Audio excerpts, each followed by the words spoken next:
Aruza and a report on whether turnaround schools really improve. Eddie.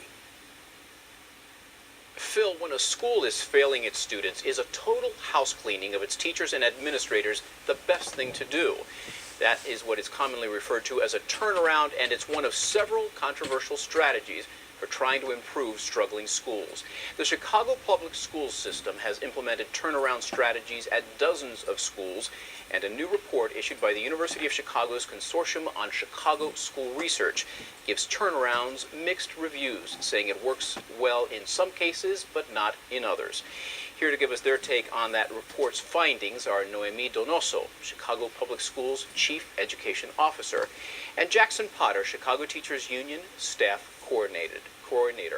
We invited the authors of the report to join us, but they declined to be interviewed with other panelists. Welcome to the two of you.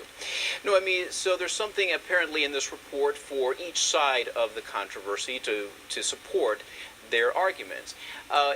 For your side, it seems to indicate that turnaround schools at the elementary level are having a positive impact in improving test scores in reading and math. What is your overall view of the report? Well, first, I'd just like to say that for me, it's not about one side or another, but it's critically important that we're focused on doing right by students. And so the question is, what can we do when students year after year are not receiving the quality education that they need? And what is it going to take to have significant improvement in student achievement? So yes, the study did show promising results at the elementary level. That in 4 years, after 4 years of turnaround, the achievement gap between failing schools is cut in half. And that's very important, very significant, that students are beginning to get closer and closer to being caught up and on grade level. But at the high school level, it found, among other things, that, for example, ninth graders are not getting any better at graduating in turnaround schools than they were in their failing schools. Isn't that right?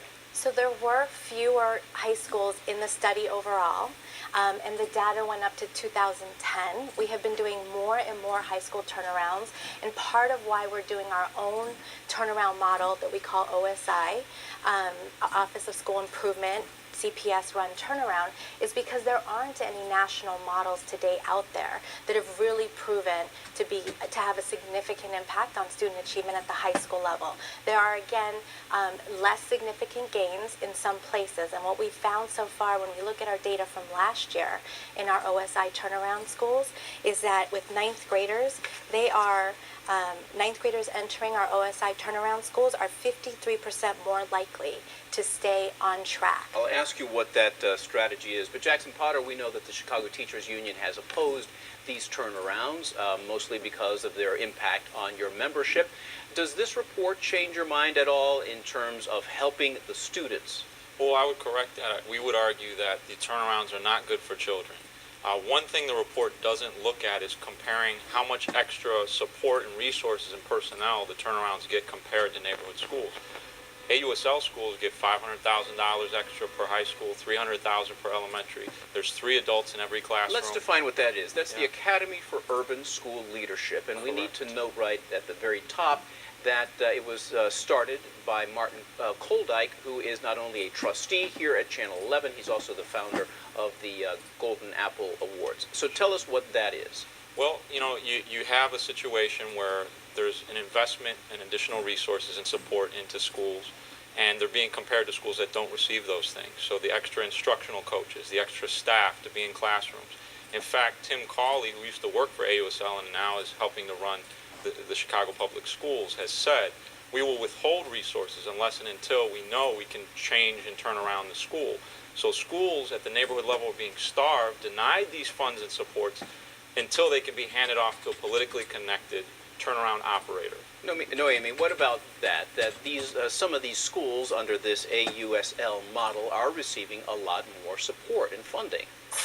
So first, again, I take issue with the fact that students aren't benefiting from this work. When you look at schools that have been low performing, 40% of students proficient, meeting or exceeding standard over 10 years at a time, and you look that within 3 years, it's now 75% of students in that same building, same students who are now meeting and exceeding standard. But again, How is the that argument not is that better? they're receiving more funding, and Right. that is the argument across the board. So Why not fund the schools better? So, like to address the funding issue, but want to be really clear that 35% more kids in these schools are meeting and exceeding standards. How is that not better for kids? So first and foremost, really want to make that point. In terms of funding, yes, when we do a turnaround model, we do provide startup investments into those schools to help restart the culture, bring in the staff, really make sure that that school is operating with the highest of expectations for students.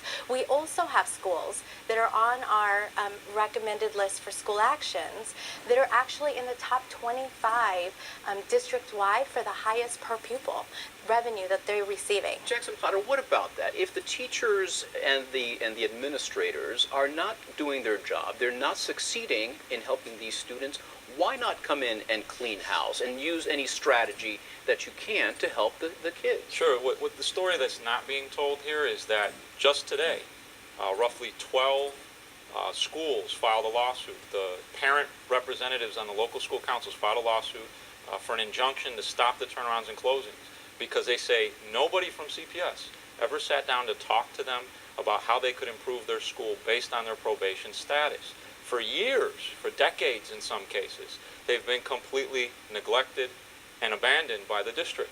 And now all of a sudden the district wants to say, oh, let's fire all the teachers. Your fault. You're bad. Casals and Piccolo elementary schools have voted. Over 90% of the parents who voted said they don't want the school to turn around. Is this about school choice?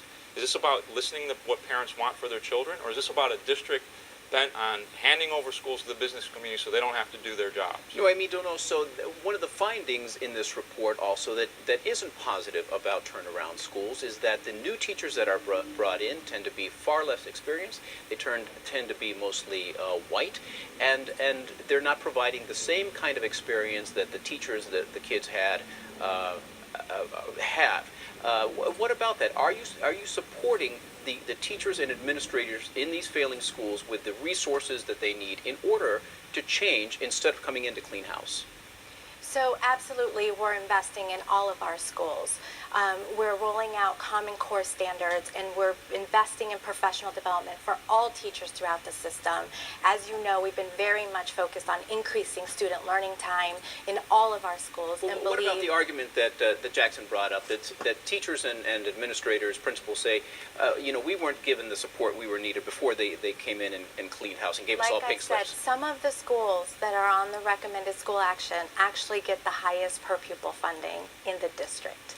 So there absolutely have been additional investments in many of these schools. Higher than a USL? Yes.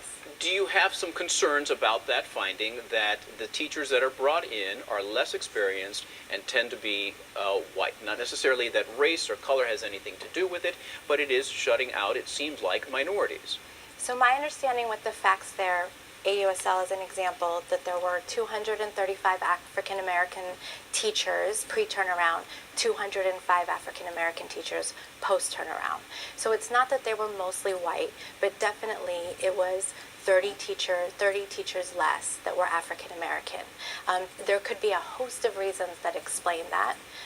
By no means would we be endorsing any kind of practices that aren't best for students. Jackson Potter, one of the arguments against the teachers union is that your aim is just to coddle and preserve the jobs of a lot of teachers, of all of your members, even if they're not effective, if they're not doing their job, if they've lost interest, if they're just sitting there waiting for their pensions to kick in, and you're not considering the children. I mean, certainly if there's a teacher not doing their job, we want those teachers being held accountable. And Noemi can attest to it. We're working actively with the district to come up with a better evaluation system to do just that. However, under these turnarounds, those are our members too that replace our existing members. We don't want to go back to a situation of 1954, Brown versus Board of Education, where the self-efficacy of students is undermined because teachers who represent their communities are being kicked out of schools at a record pace. We've seen the loss of 2,000 black educators since the year 2000 in this district. That's outrageous. something needs to be examined there. Noemi Donoso, on February 22nd, the board is set to vote on another round of turnarounds, and it's about 10 to 15 schools. Is that right? Can you tell us about that? 10 schools are recommended for turnaround. 4 closures, 2 are accelerating closures that had already been approved, and 2 phase outs. And again, is this going to, for example, the Academy for Urban School Leadership, is it going to politically connected charter schools? Is that part of the plan to implement these in place of these failing schools? No, the 10 turnarounds would either be those schools will be operated by either AUSL or our own turnaround provider. The closures are closing the schools and then having higher performing schools that will receive those students. And those are district-run schools or AUSL-run schools. And Jackson Potter, what are your thoughts on this upcoming round of votes? I mean, I hope that they will take into consideration the hundreds of parents who came out to these hearings and rejected the district's arguments for what needs to happen at their schools and had much different sense of the resource gap, the caring gap, the lack of attention to their school communities and what needs to change in those situations. No, I mean, so what about that? Are you getting a lot of pushback from parents who don't want their children's lives turned around in this sense, or turned upside down by a complete closure or replacing all of the teachers that they've come to know? We've had a series of parent meetings at the school sites and community meetings where actually it was a small handful of parents. The rooms were not filled with parents. At this one I was at, there were 3 to 4 parents. We've also taken parents to see the receiving schools, to see National Teacher Academy that's run by AUSL, and have gotten actually hundreds of emails thanking us for this opportunity for their students. All right, Noemi Donoso and Jackson Potter, thank you for being here tonight. Thank you. And you can find the entire consortium on Chicago School Research Report on our website. There's more Chicago Tonight ahead, so please stay tuned.